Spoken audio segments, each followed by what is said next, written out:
Jikalau harus meminta saya, mendesak saya untuk minta maaf, saya tidak akan minta maaf. Saya lebih baik busuk dalam penjara daripada harus minta maaf. Sekali lagi, saya berani berkata, berani tanggung jawab dunia akhirat.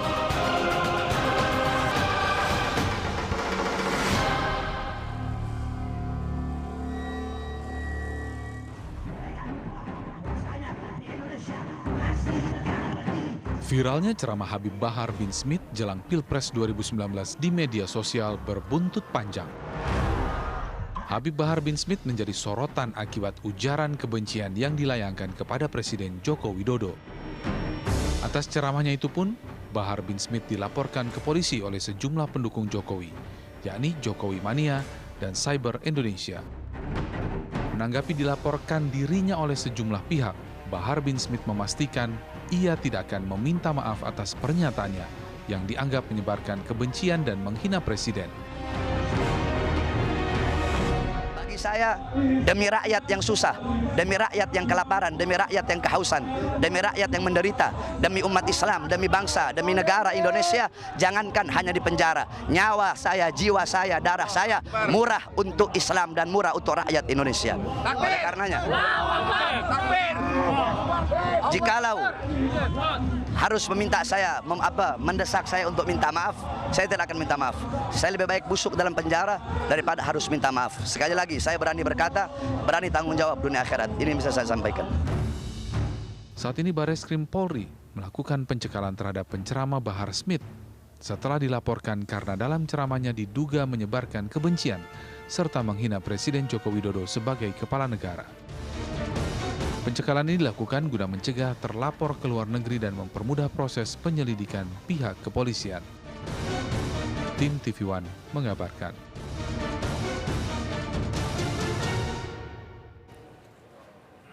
Baik pemirsa, setelah melakukan pidato yang isinya sangat kontroversial, kemudian Habib Bahar bin Smith ini juga mempertegas pernyataannya seakan-akan begitu dengan melakukan atau mengucapkan pernyataan enggan untuk meminta maaf, dan juga Anda sudah dengarkan sendiri tadi bahwa lebih baik membusuk di neraka daripada di penjara daripada meminta maaf. Dan memang hari ini harusnya Habib Bahar bin Smith menemui Bareskrim karena memang dipanggil sebagai saksi. Namun memang sampai waktu yang ditentukan Habib Bahar bin Smith tidak datang untuk memenuhi panggilan ini. Nanti kami akan bincang-bincang dengan Bang Ali Muhtar Ngabalin. Selamat malam, Assalamualaikum Bang Ali. Waalaikumsalam warahmatullahi wabarakatuh. Mbak Putri, apa kabar? Baik, Alhamdulillah. Dan juga di ujung telepon sudah ada Bang Aziz Yanuar, nanti Bang Ali ini merupakan kuasa hukum dari Habib Bahar. Sebelumnya kami akan ajak Anda juga untuk melihat ini adalah grafis mengenai Habib Bahar bin Smith yang bisa kita lihat. Kelahiran Manado 23 Juli 1985, usianya masih 33 tahun. Ini adalah kiprah beliau, kiprah Habib Bahar bin Smith, merupakan pendiri dan juga pemimpin Majelis Pembela Rasulullah pada tahun 2007, kemudian juga pendiri Pondok Pesantren Tajul Alawiyin di Kemang, Bogor. Ini adalah beberapa hal yang juga telah dilakukan oleh Habib Bahar bin Smith tentunya. Dan ini adalah kasus-kasus yang pernah menyeret Habib Bahar bin Smith. Ada kerusuhan makam Mbah Priok, kemudian juga penyerangan Jemaah Ahmadiyah, aksi sweeping, dan juga dilaporkan dalam kasus penghinaan kepada Presiden Jokowi. Ini merupakan kasus yang terbaru. Baik, pemirsa, sudah tersambung kita dengan Habib Bahar bin Smith. Assalamualaikum Habib Bahar. Waalaikumsalam. Baik, selamat malam Habib. Bagaimana kabarnya? Kabar alhamdulillah baik. Ya, baik. Sangat baik. Baik, Habib Bahar hari ini memang dijadwalkan untuk bisa datang ke Bareskrim menjalani pemeriksaan, tapi kemudian Habib tidak datang. Alasannya kenapa, Habib? Tidak ada jadwal. Kita terima surat panggilan tadi jam 4 sore. Jadi baru menerima surat panggilan pada pukul 16 hari ini, hari Senin ini. Betul. Ya, baik. Habib, ini kalau kita sempat dengarkan tadi pernyataan dari Habib yang diucapkan pada saat reuni Mujahid 212, sudah kami tayangkan juga tadi. Habib mengatakan bahwa enggan untuk menolak untuk minta maaf dan juga memilih untuk lebih baik saya membusuk di penjara daripada harus meminta maaf. Maksud pernyataan ini apa, Habib? Iya. Kalau bagi mereka yang melaporkan saya itu adalah suatu kesalahan, saya tidak akan pernah minta maaf dari kesalahan itu. Iya, Habib, jadi isi dari ceramah yang dilakukan oleh Habib Bahar ini kan sempat mengundang kontroversi. Tapi sebenarnya apa maksud dari isi ceramah itu, Habib? Itu saya ceramah 2 tahun lalu. Acara di Palembang, acara ikhtitam Arba'in. Itu saya ceramah 1 jam. Bahas maulid Nabi, bahas akhlak Nabi, bahas adab Nabi, bahas orang-orang soleh, bahas para aulia, para ulama, para asfiya. Tidak mungkin saya ceramah, Assalamualaikum warahmatullahi wabarakatuh. Presiden begini. Nah, harus dilihat rentetan urutan ceramah itu. Makanya kan saya bilang, kalau memang berani, coba putar live ceramah saya 1 jam. Kenapa cuma diambil 2 menit? Putar live ceramah saya 1 jam dari awal sampai akhir. Kenapa kok bisa saya sebut begitu? Rentetannya apa? Di situ saya sedang membahas. Tuba liman kana targudunya gabla antarakta. Wabana gabrahu gabla adayatukulah. Wa arda rabbahu gabla an yalgah. Nah, wa arda rabbahu gabla an yalgah. Orang-orang yang ridha kepada Tuhannya sebelum mereka berjumpa dengan Tuhannya. Nanti kelak di akhirat semua akan berjumpa dengan Allah. Satu persatu dimintai pertanggungjawaban oleh Allah Subhanahu wa taala. Para ulama, para kiainya, para habaibnya, para pemerintahnya.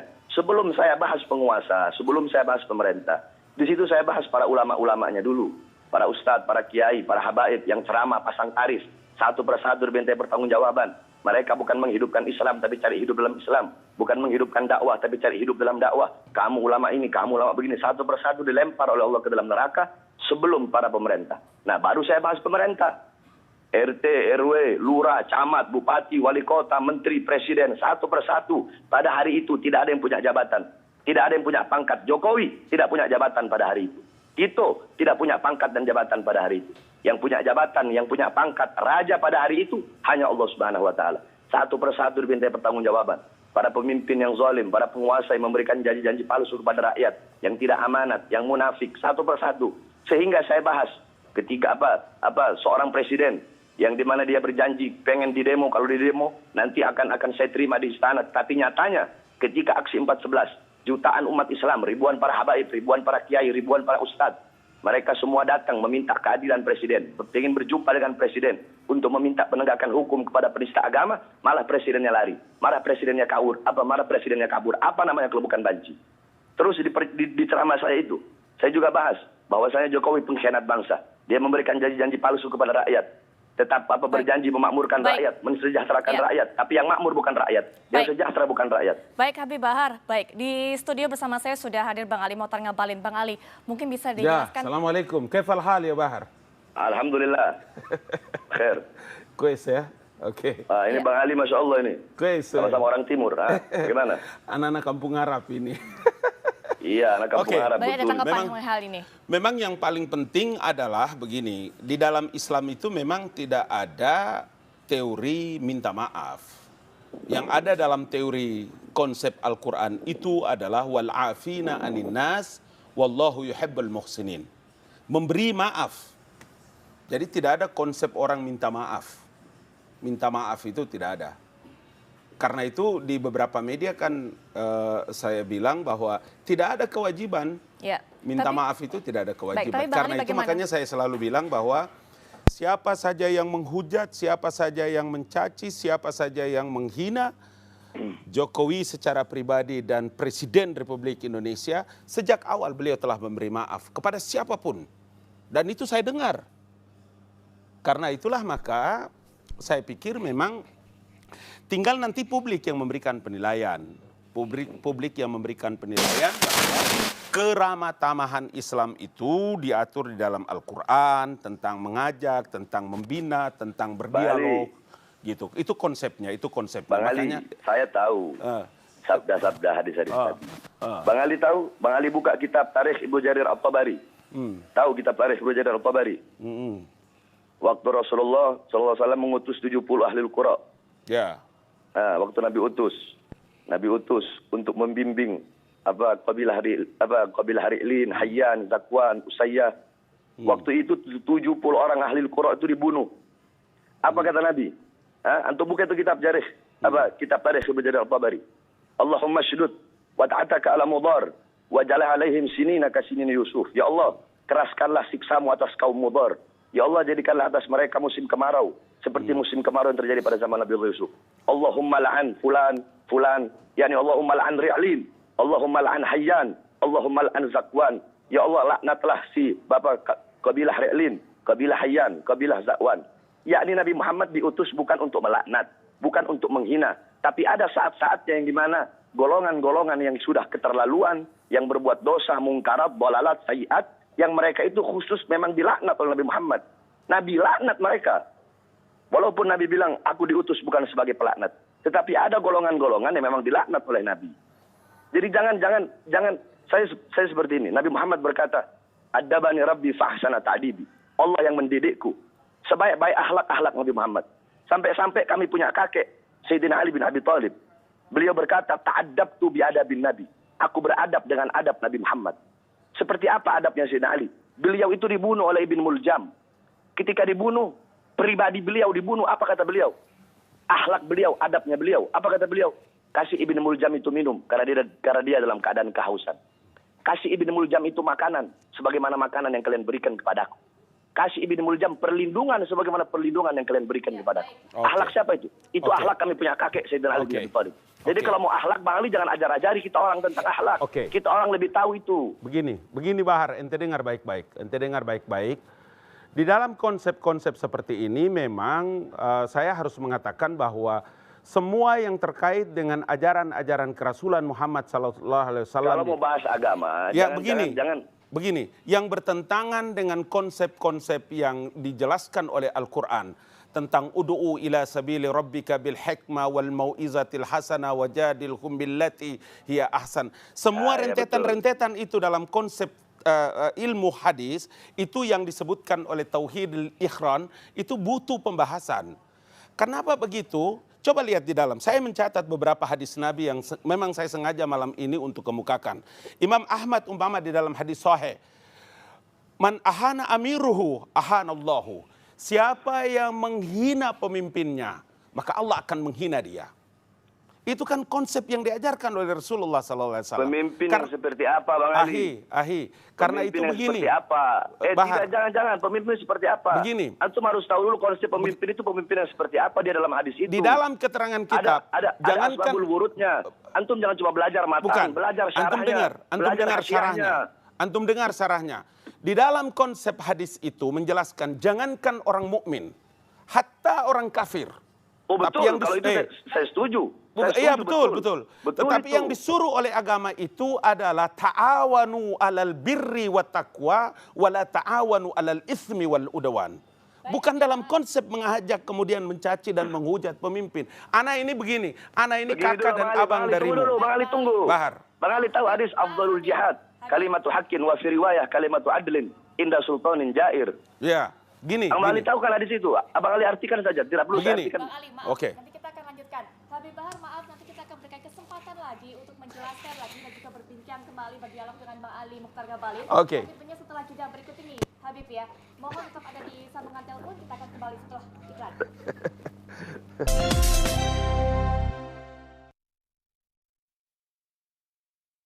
Orang mesti makan nasi kuning seroja baru betul.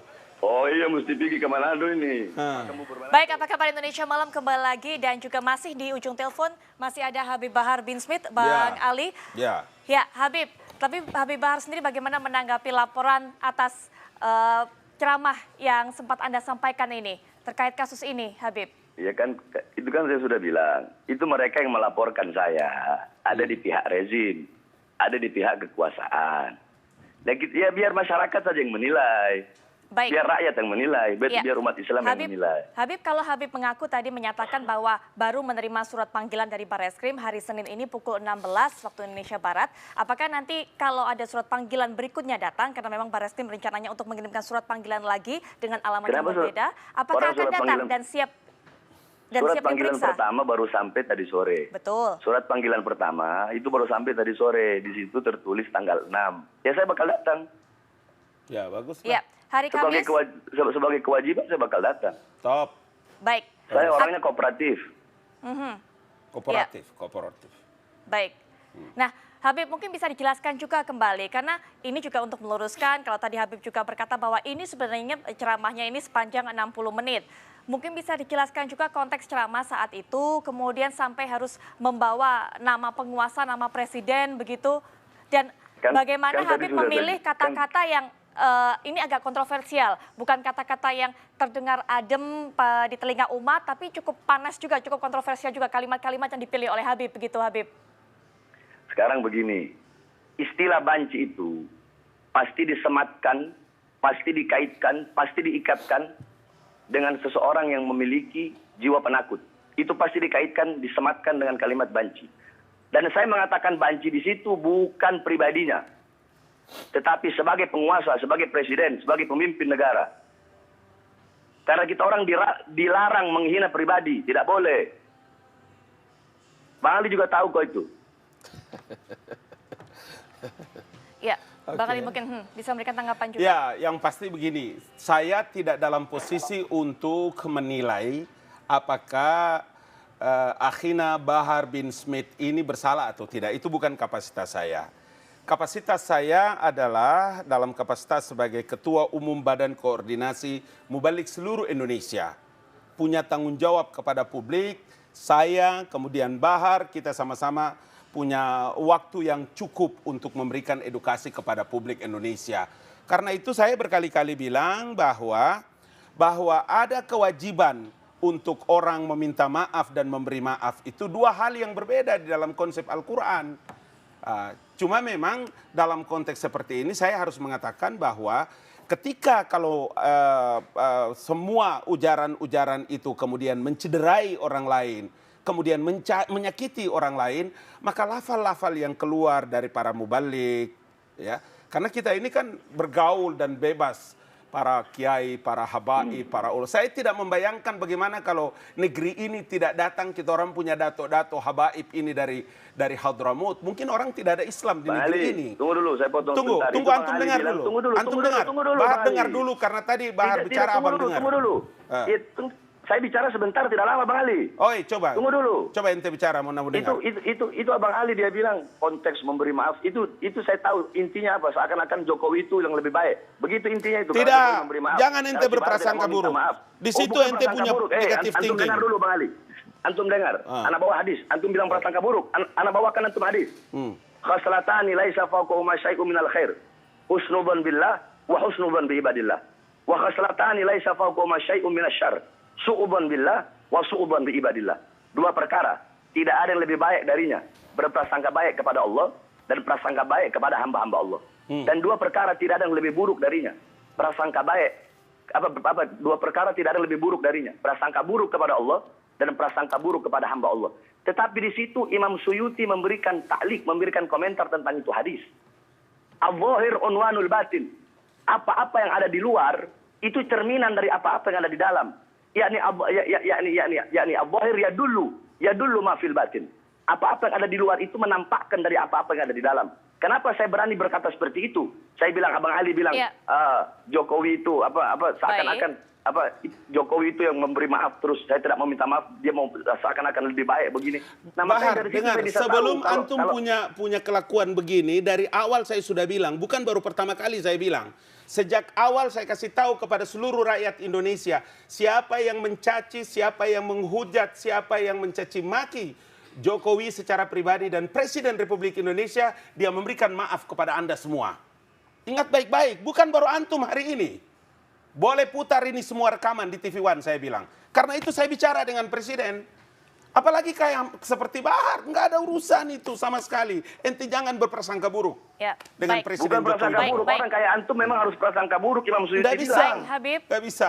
Imam Suyuti yang bilang kok bagaimana? Karena saya mau bilang kepada Bahar bahwa tidak ada orang yang memiliki dominasi kebenaran. Kebenaran hanya punya mutlak dimiliki oleh Allah Subhanahu wa Ta'ala. Nabi Muhammad yang saya boleh bisa berdebat dengan Bahar karena kita belajar ilmu ini sama-sama ya, Ahi. Oh, sama-sama ya. Cuma ini tempat terlalu singkat bagi antum. Ingat Bang Ali, mungkin kita akan bawa lagi kembali ke kasus begitu. Habib Bahar. Habib Bahar sendiri reaksinya bagaimana saat mendengar kemudian isi ceramah ini dilaporkan?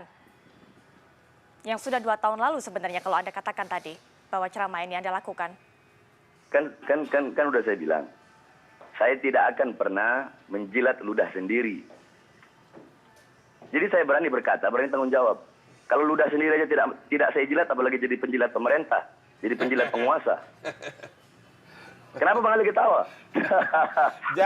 Jangan sebagai habaib. Kenapa Bang Ali ketawa? Bahar, antum itu zuriatun nabi.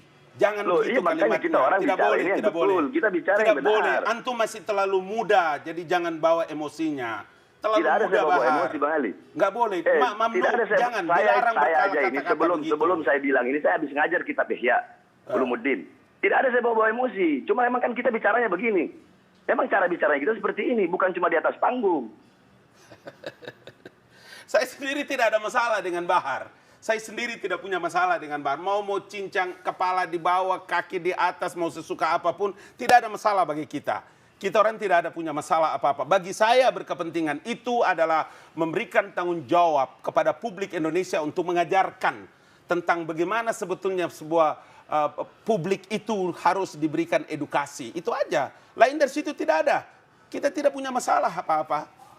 Bahwa saya setuju dengan antum bahwa nanti kalau polisi Bareskrim panggil sebagai wujud tanggung jawab sebagai anak Indonesia dan rakyat Indonesia hadir memberikan kesaksian dan keterangan, faliyatafaddal ya ahi, maafi muskilah. Baik. Gitu. Baik, terima kasih keterangannya yang sudah disampaikan Bang Ali.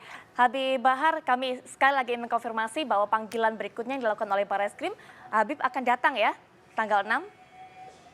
Bukan panggilan berikutnya, maaf lagi azan, saya berhenti diam, saya nggak ngomong. Di sini lagi azan soalnya. Di sana lagi azan. Kita di sini tidak mendengar azan, jadi bisa Putri tanyakan saya nanti baru. Baik, ya baik. Kita terbatas juga dengan waktu. Saya Bang mau Ali. bilang sedikit kepada Mbak Putri bahwa Rasul Muhammad SAW itu satu-satunya tugas kemuliaannya yang diutus oleh Allah Subhanahu wa taala datang ke muka bumi itu adalah membawa ajaran akhlak. Innama bu'istu liutammima makarimal akhlak.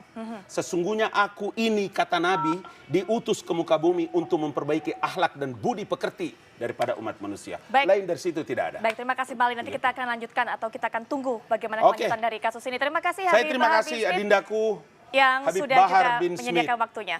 Uhibba ilaik, saya sayang sama Adinda. Ya.